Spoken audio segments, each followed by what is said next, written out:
What is good, everyone? Shoobs here. So I know I have been MIA for a month, but life and school has actually been beating me unconscious. My upload schedule probably will be spotty with the coming months as well, but follow my Instagram at notshoobs if you want to check out what I'm up to most of the time. Giveaway under soon for the end of the year, by the way. But today is a special video. Recently, after years in this cursed hobby, I was honestly getting burnt out. Another new board, another set of switches. My dopamine receptors for the keyboard hobby have been absolutely fried. Just like my attention span ever since downloading TikTok, the Industrial Revolution has truly done irreversible damage. So I needed some more stimulation, and Subway Surfers wasn't cutting it anymore. I needed something stronger. I had a taste of Alps and I've seen a little too much MX, so what now? What part of this cursed, decrepit, money-sinking hell of a hobby could offer the stimulation that I craved so much? The Church of the Rubber Dome. I fell down the topre rabbit hole and man, have been quite a degen. 2 months, 6 boards, financial literacy was written down, but too bad I cannot read. So, what is topre? Topre switches are a electrocapacitive non-contact keyboard switch designed by Japan's Topre Corporation. I'm not gonna go too deep into the specifications because I ain't reading all that. You can go study on your own. They also make other rubber stuff like this tire flap I found in Japan this summer. That tire definitely thought. But topre switches specifically are known for their unique tactility and of course iconic board designs such as the HHKB. Goated fucking layout, by the way. Moving forward, I actually want to make some more videos on alternative topre switches as well, but today we are checking out full JDM OEM boards and parts. Besides the Leopold, that guy is mixed. Okay, now just bear with me, but I'm still relatively a noob in the realm of topre, so this won't be a review or any of this sort, just my thoughts and showcase of some of these boards. I also just wanted to flex a little bit. First off, I got my very first ever topre board. This is the HHKB Hybrid Type S. I actually got this around 2020. Yeah, the manufacturing date is for 2020. I wasn't too crazy about this board, I'm not gonna lie. It's definitely a super nice board, but over the years I didn't really like the sound or feel of it, even with it fully, modified, lubed and everything. This is mainly why I didn't delve into topre until recently. I thought all topre boards would be, relatively the same within the realm of this Type S, but it actually turned out that I personally didn't really like this specific, type of topre board, which was silenced with newer domes. Anyways, here's a sound test of this board.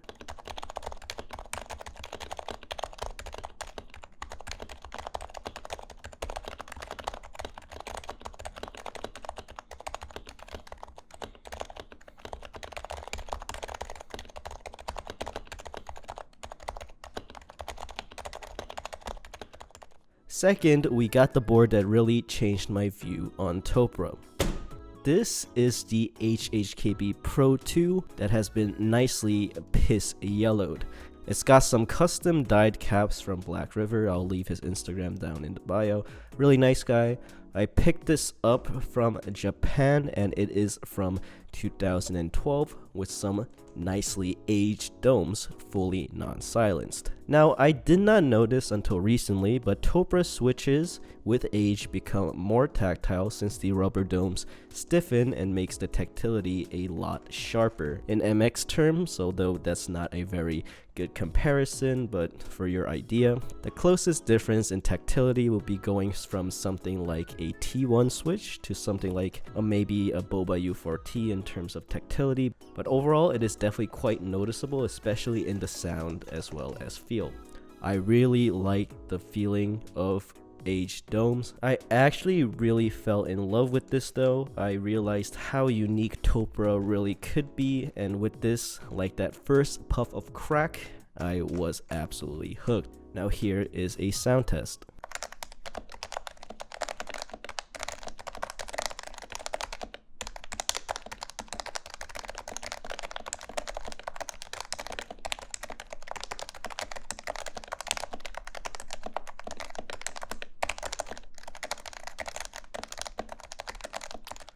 Now for our third board, we got yet another Pro 2. This one is made in 2015. This is actually aged much differently, definitely not as tactile as the PCBs Pro 2, but it's a nice middle ground between the Hybird Type S I had and the Pissy Boy. I'm trying to keep this relatively stock, so it has been lubed, but lubed very lightly, and yeah, I quite like this one as well.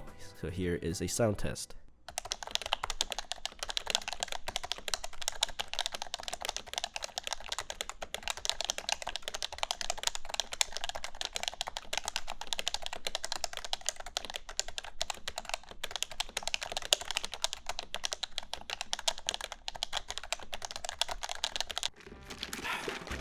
Got some Taco Bell.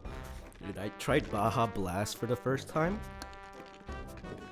This thing fucking slaps, dude. So now we got some heavy hitters diverging from the HHKB. We got our very first Realforce. So the Realforces that I'm actually showcasing today are custom builds. This one specifically is using the 91 UW case, which is originally this JIS layout.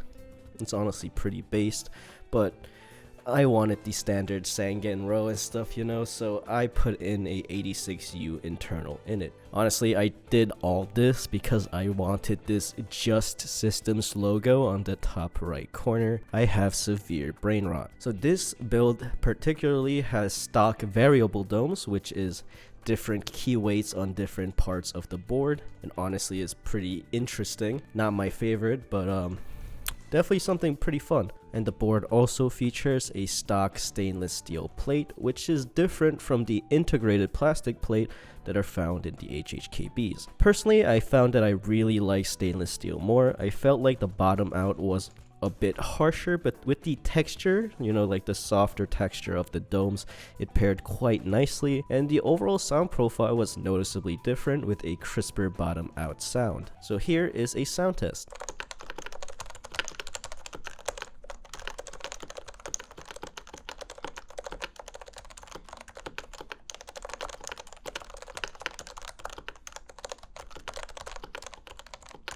Alright, next up we have another Realforce build, this one being fully custom, and it is something that I've been daily driving for a little bit. This is actually a 89U case with custom internals and features a stainless steel plate from Sholab, 45 gram OEM domes, and a custom PCB from Cipulot. Cipulot? I'm sorry bro, I actually don't know how to pronounce your name, but this man has been a godsend in the custom EC space, makes custom PCBs for all things topre, and his projects are usually fully open sourced. What a goddamn gigachad. I'll leave his website and Instagram in my links below, so give this man a follow if you're interested in EC. Shout out to Kip, or Sip. But this board is honestly second up for my favorite topre board out of my current collection. It sounds and feels amazing, the domes are aged very well, super snappy, and I am a sucker for a wing keyless TKL, which actually is decently hard to find for topre boards. Anyways, here is a sound test.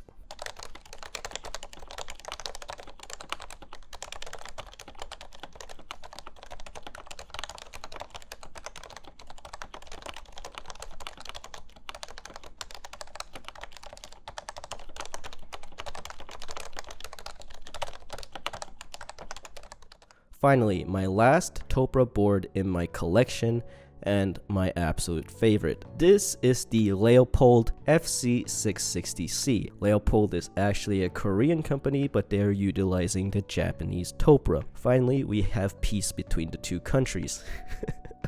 But this board is completely stock besides being lubed and is unsilenced with 45 gram domes. But man, I don't know if it's a Leopold thing, because this is the only EC Leopold that I've tried, or if I got a godly unit, but this thing is absolutely cracked. The tactility on these domes are the snappiest that I've felt so far in topre, and they absolutely smack. Super tactile with a nice return.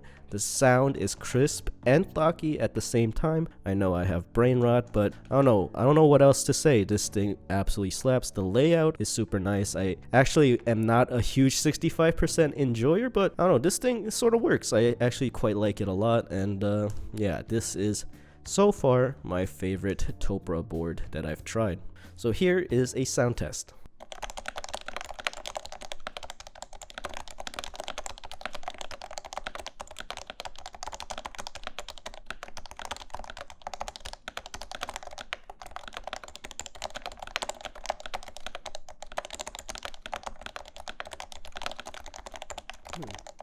So, why do I like topre so much, and am I ever going back to MX? Of course, I'm still going to cover MX things on this channel, but I will also be exploring EC and topre as well moving forward. Topre has been a brand new experience. The rubber domes on these offer a soft and tactile experience that you really cannot replicate with plastic MX switches. Anyways, hope you guys enjoyed this little showcase of my topre boards, and I'll catch you guys in the next one.